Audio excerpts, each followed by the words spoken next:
भाजपचे संकटमोचक गिरीश महाजन नाशिकमध्ये तळ ठोकून आहेत। माघारीचा आजचा दिवस महत्त्वाचा असल्याने गिरीश महाजन नाशिकमध्ये आहेत। अनेक कार्यकर्त्यांनी दाखल केलेली अपक्ष उमेदवारी त्यांनी मागे घ्यावी म्हणून त्यांचे प्रयत्न सुरू आहेत। अपक्षांना थांबवण्याचं गिरीश महाजन यांच्यासमोर मोठं आव्हान असणार आहे। सुधाकर बडगुजर आणि मुकेश शहाणे यांच्या मध्यस्थीचा देखील महाजनांकडून प्रयत्न सुरू आहे।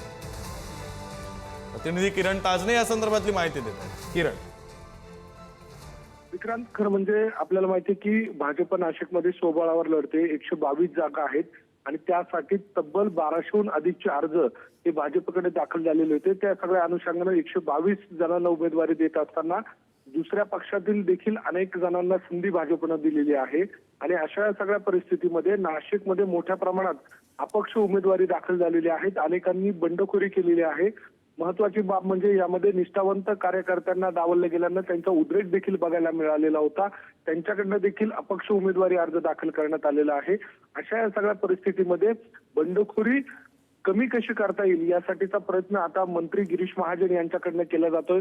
भाजपचे संकटमोचक म्हणून मंत्री गिरीश महाजनांची ओळख आहे।